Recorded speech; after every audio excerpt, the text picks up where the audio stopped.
तो मामा मार के जा पीछे कौन सा मेरे मध्य पत्र दी गाड़ी एलसी में मारे के कड़ा मामा ये बता लो मध्य पत्र दी सुमाते पत्र दी तो आ जाओ। इस आवाज को तो आप पहचान ही गए होंगे ना। जी हाँ, ये आवाज उसी राम मेहर की है जिसे सोमवार देर रात करीब 12 बजे लूटपाट के बाद कार में ही जिंदा जला दिया गया था। वारदात से पुलिस प्रशासन यहाँ तक कि पूरा प्रदेश हिल गया था। हरियाणा के इतिहास में अपने आप में ये पहली घटना थी, लेकिन घटना के 48 घंटे बाद ही पुलिस ने कुछ ऐसा खुलासा किया कि सुनने वाले के पैरों तले जमीन खिसक गई।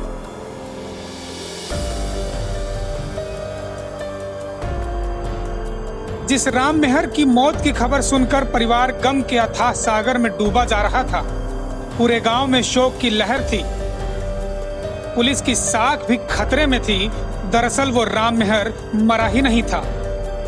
जी हां, हिसार पुलिस ने राम मेहर को गिरफ्तार किया है, वो भी जिंदा।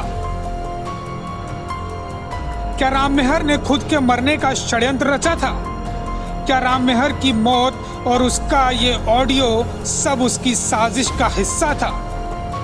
और अगर राम मेहर जिंदा है तो गाड़ी में जली लाश किसकी थी? इन सभी सवालों का जवाब भी आपको देंगे, लेकिन उससे पहले ये जान लेते हैं कि आखिर पुलिस ने इस षड्यंत्र का खुलासा कैसे किया। हिसार के हांसी में भाटला डाटा राजमार्ग पर सोमवार और मंगलवार की दरमियानी रात हुई इस वारदात की सूचना जैसे ही हांसी पुलिस को लगी, पूरे पुलिस महकमे में हड़कंप मच गया। पुलिस के आलाधिकारी यहाँ तक कि हरियाणा के एसपी मौके पर पहुंच गए। आग की लपटों में धधकती एक गाड़ी मिलती है। मौके पर ही फोरेंसिक टीम को बुलाया जाता है और फिर वहीं से जांच का सिलसिला शुरू हो जाता है।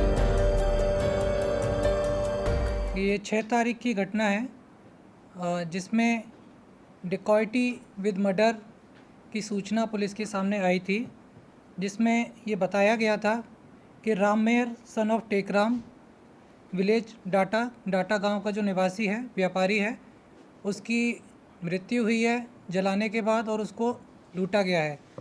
और जैसा कि ये घटनाक्रम हुआ था, रात को 11 बजे के करीब राम मेहर ने अपने परिवार वालों को फ़ोन किया और उनको बताया कि उसके पीछे कुछ लोग लगे हुए हैं और वो उनको आकर बचा लें। ये टाइम है 11:15 बजे का। उसके पश्चात करीब 12:05 पर पुलिस के पास फ़ोन आया इस बारे में कि ऐसी कोई घटना हो सकती है। तो उसके बाद करीब 12:10 पर भाटला चौकी से हमारी पुलिस जो मौका है वहाँ पर पहुँच गई थी। कहते हैं अपराधी कितना भी शातिर क्यों ना हो, कोई ना कोई गलती और कोई ना कोई सबूत छोड़ ही जाता है। राम मेहर ने भी अपनी खुद की लिखी इस स्क्रिप्ट में कई गलतियां की, कई ऐसे सबूत छोड़ दिए जिसकी कड़ियों को जोड़ते जोड़ते पुलिस राम मेहर की फिल्म के क्लाइमैक्स तक पहुंच गई।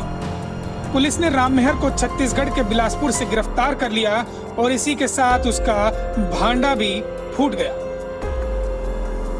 तो जैसा कि आप सभी को ज्ञात है, गाड़ी जल रही थी और उसमें एक बॉडी थी जो पूरी तरीके से जल चुकी थी।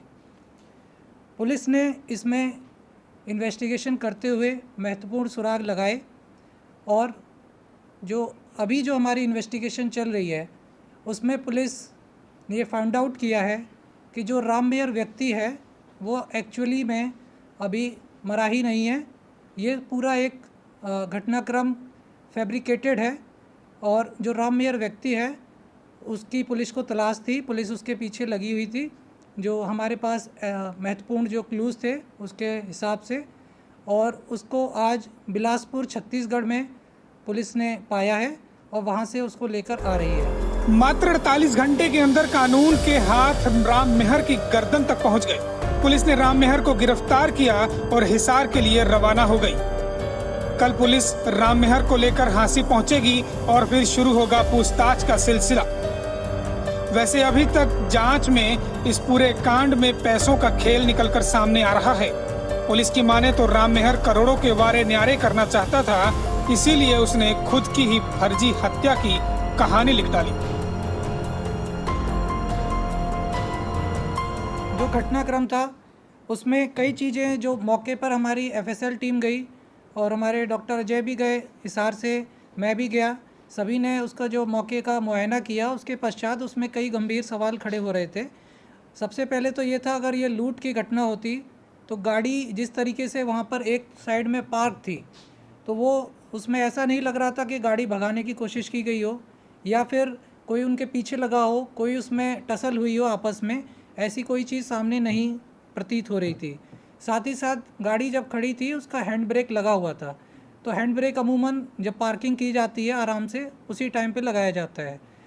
तीसरी बात, जो गाड़ी जो बॉडी मिली है वो कंडक्टर सीट पे मिली है और जो उसकी जो सीट थी वो भी रिक्लाइंड पोजीशन में थी।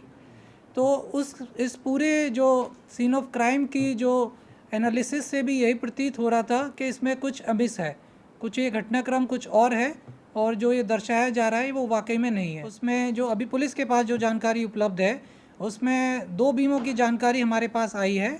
करीब 1 करोड़ 10 लाख का इसका SBI का बीमा है और 50 लाख की LIC की पॉलिसी है, जो शायद रिसेंटली कराई गई थी, बट इसके बारे में अभी इन्वेस्टिगेशन जारी है। इसके जो डॉक्यूमेंट्री डिटेल्स है अभी हमें लेने बाकी है। राम मेहर की गिरफ्तारी पुलिस के लिए एक बड़ी कामयाबी है।